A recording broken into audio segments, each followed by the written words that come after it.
Hemos sido testigos en este juicio de lo que ha ocurrido. Llegué a comentar en su momento que yo tenía una necesidad extensa por comprender el pensamiento de un juez, por comprender cómo se deben de resolver los juicios, su señoría. Al principio, cuando uno comienza en el litigio penal, se trata de centrarse mucho en esos formalismos, pero cuando te naturalizas con el proceso, entiendes que el verdadero objetivo de un juicio es descubrir la verdad histórica y apegarse lo mejor posible al derecho. Por eso yo tengo la convicción, su señoría, y lo digo y lo he dicho muchas veces, que este sistema en el que estamos actual va a terminar superando al sistema anglosajón. ¿Por qué? Porque a diferencia de los juicios por jurado, en este sistema es una persona con conocimiento jurídico y con ese comprender jurídico quien decide. Entonces vamos a hablar de lo que se acreditó en el juicio y del derecho aplicable, su señoría. No necesito hacer un resumen de todo lo que pasó en el juicio porque ya sabemos todo lo que sucedió. Solo haré énfasis en los hechos y en la teoría del delito que debe de ser aplicada. Primero quiero hablar de los hechos demostrados directamente. Vamos a enfocarnos primero en el hecho 2. El hecho 2 fue acreditado con diversos testimoniales. Quiero que pongan atención, un énfasis en ese último alegato del respetable asesor jurídico en el sentido de la falta de pruebas. En ese sentido es lo que yo exijo, la aplicación de todas las jurisprudencias a las que voy a hacer mención. En primer término, su señoría, quiero que se haga un análisis de los testigos que venimos a demostrar aquí de manera presencial, ¿sí? Cómo aseveran que pasaron los hechos 2. Esos testigos que vinieron de una manera uniforme y que vinieron a testificar el ataque que Gustavo cometió en contra de los imputados, se contrasta con la declaración que incorporaron por lectura. Bueno, vamos a analizar esa incorporación precisamente. En primer término, tengo que mencionar la aplicación de la tesis del registro 201, voy a deletrear, es 2016-644.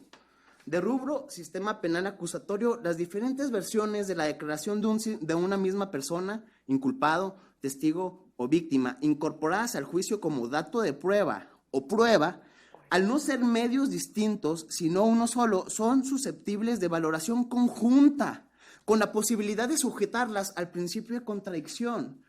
Fuimos testigos que en el juicio incorporan ese testigo único al momento de yo hacer valer el principio de contradicción en términos de este criterio, pero más aún, más importante, en términos del artículo 20 de la Constitución Política de los Estados Unidos, en introducir y contrastar esa información mediante la contradicción no se permitió, violándose un derecho humano tendiente a dejar en estado de indefensión a los imputados, consistente en poder contradecir esa versión debido a su ausencia en juicio. He de mencionar, su señoría, qué pasa con el agente investigador. El agente del Ministerio Público, en violación al artículo 21 constitucional, al no conducirse con objetividad, se desiste del agente que realizó esa investigación y que podría haber corroborado la información vertida mediante incorporación. Es decir, se quedan únicamente con los testimonios declarados. Énfasis, que en violación al artículo 49 del Código Nacional de Procedimientos Penales no se les protestó. No se les protestó para conducirse con la verdad, ya que fueron introducidos únicamente sus datos generales y el dicho que ellos manifestaron, sin que en ningún momento se diera cuenta si se les protestó a esos testigos. Falta de protesta en su incorporación, falta de contradicción y falta al principio de objetividad que maneja el artículo 21, párrafo 2 de la Constitución Política de los Estados Unidos, al Ministerio Público, al desistirse de ese agente investigador ¿Por qué? Porque como yo lo mencioné, había una segunda declaración de Gustavo que no se permitió contradecir. Esa falta de objetividad viola los artículos 20 y 21 de la Constitución Política de los Estados Unidos. Se contrasta precisamente con los testimonios vertidos. Y ahí es donde entran los criterios de jurisprudencia a los cuales les voy a dar mención nomás de rubro.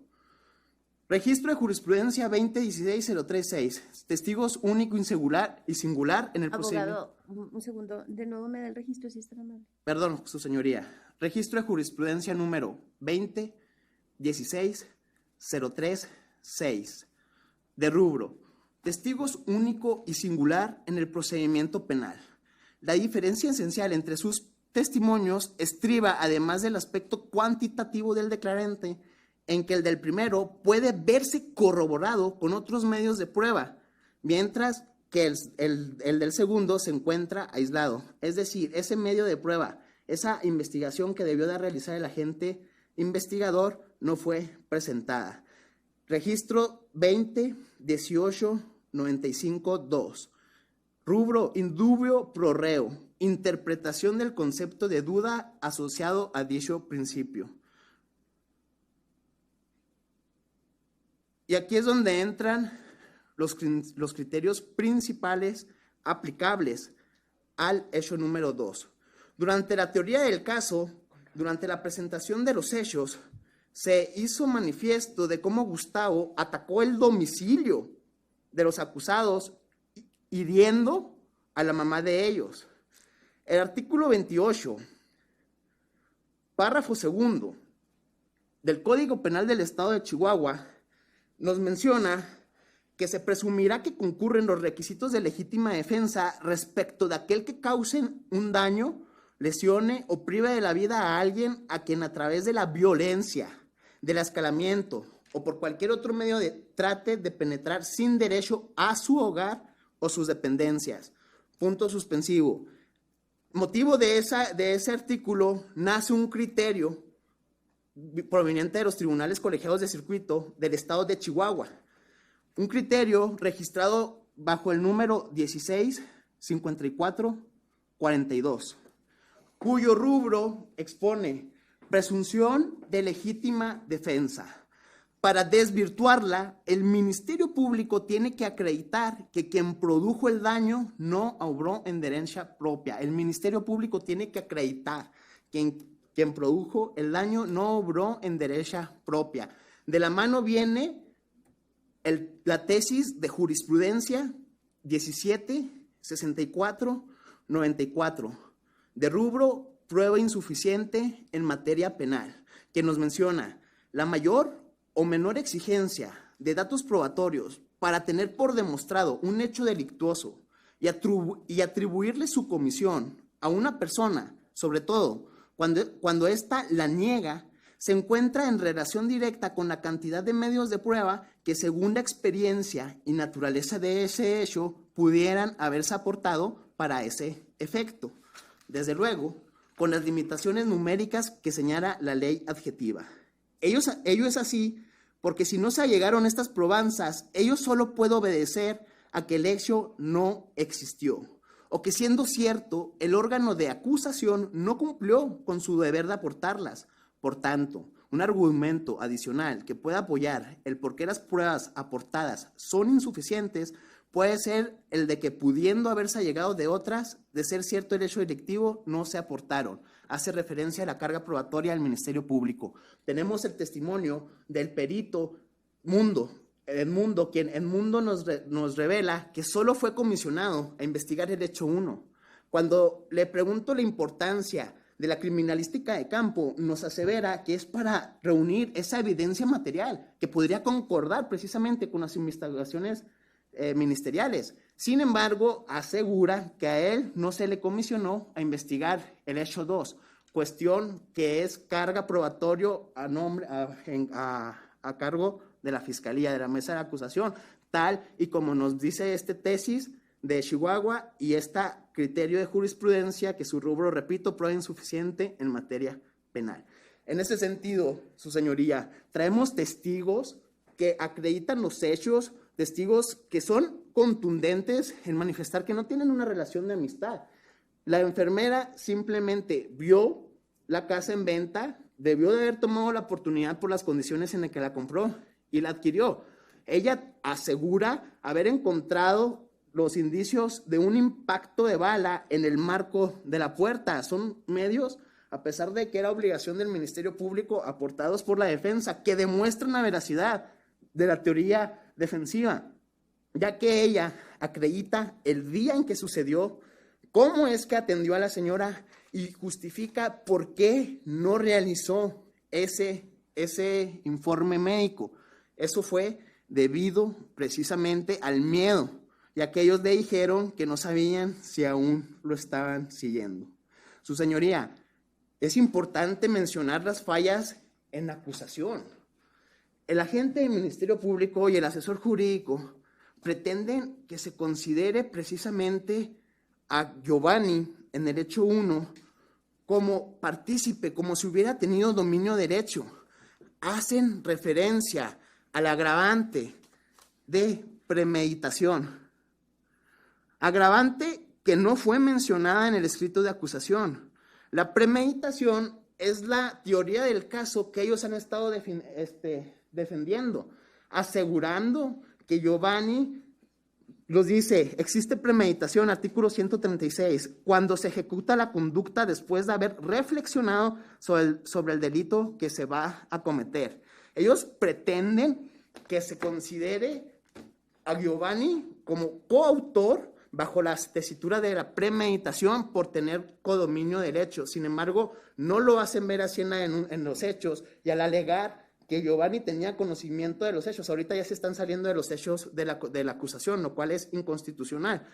Y en resumen, solo solicito la aplicación de los criterios aducidos en el hecho de que el Ministerio Público no acredita con ningún medio de prueba que en el hecho 2 no hubo una legítima defensa al ser en el domicilio de los acusados, al no aportar pruebas suficientes que la ley, que la jurisprudencia y que el artículo 21 de la Constitución exigen que realice el agente del Ministerio Público. Entonces, prevaleciendo así los testimonios presenciales que venimos a presentar, ya que, como repito, los testimonios incorporados por lectura no se permitió la contradicción, sobre todo de Gustavo, y no se les tomó la protesta para conducirse con veracidad. No puede ser más prevalente que aquellos testigos que vinieron de manera fehaciente a acreditar la fecha del ataque a la mamá de los imputados, quién los atacó, de qué manera y quién ayudó a esas heridas. Son hechos demostrados y contrastados con un testimonio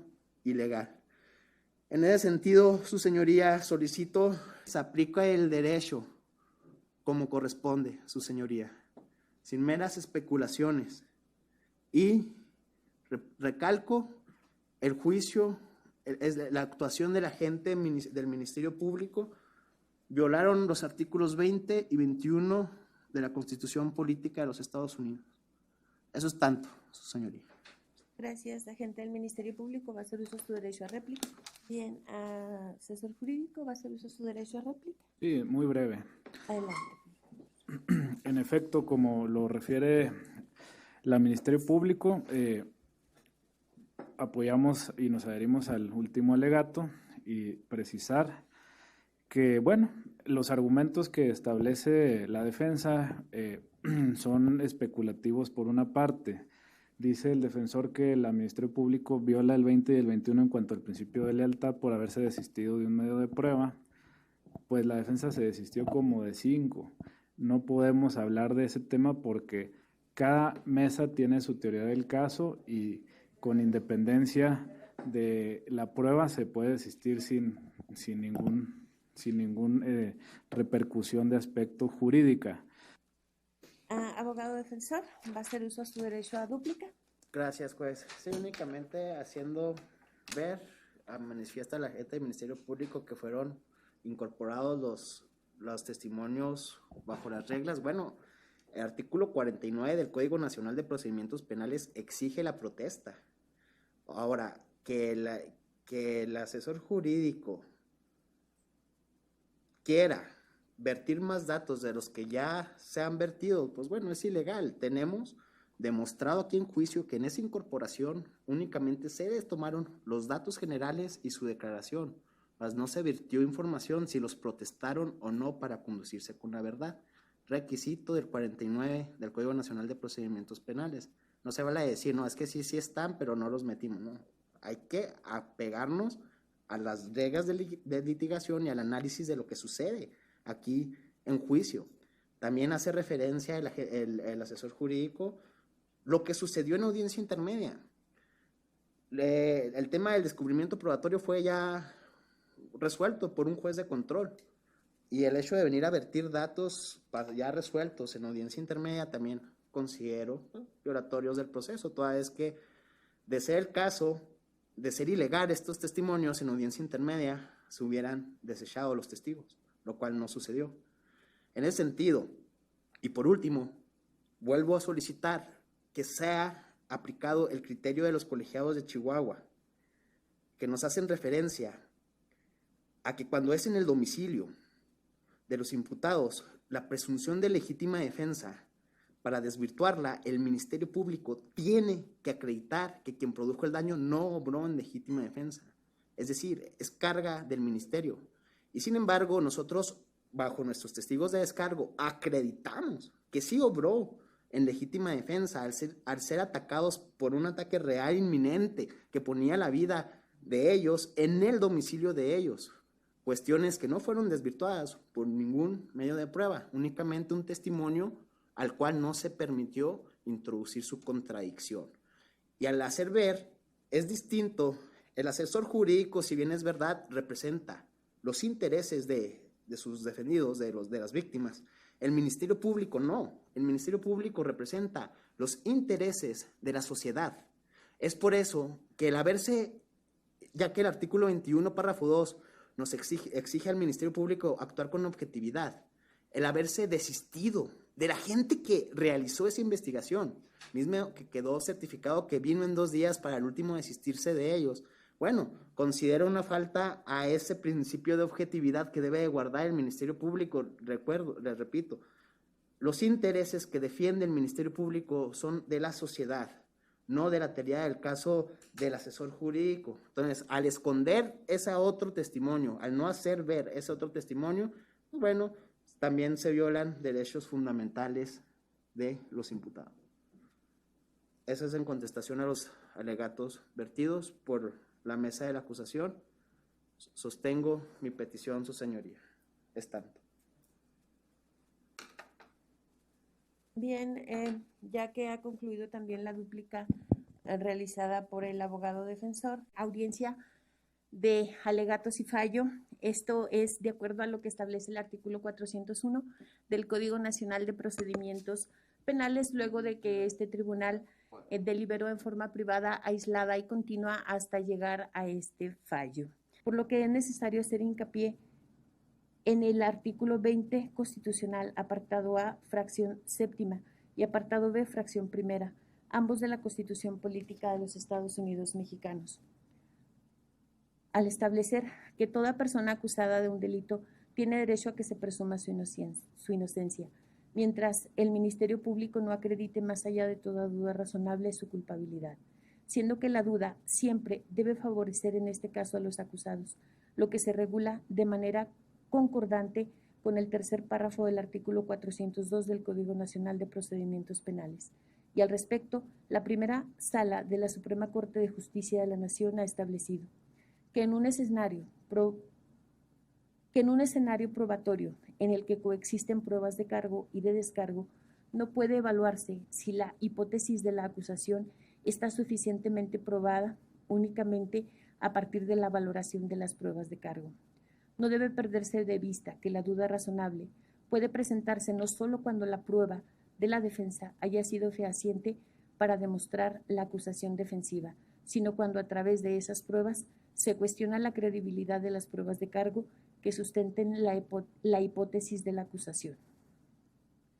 En consecuencia, se presenta una duda razonable que cuestiona la fiabilidad de las pruebas de cargo, ya que no resultaron suficientes para vencer la presunción de inocencia, a lo que resulta aplicable la jurisprudencia número 20.133.68, presunción de inocencia y duda razonable, forma en la que debe valorarse el material probatorio para satisfacer el estándar de prueba para condenar cuando coexisten pruebas de cargo y de descargo. Este tribunal emite fallo absolutorio en favor de Giovanni Zavala Pizarro y Víctor Conrado Zavala Pizarro por el delito de tentativa de homicidio calificado con ventaja que se dijo cometido en perjuicio de Gustavo Ariel Guerrero Corredor. En consecuencia, y conforme a lo que ordena el artículo 401, párrafo quinto del Código Nacional de Procedimientos Penales, se dispone el levantamiento de la medida cautelar en la que se encuentran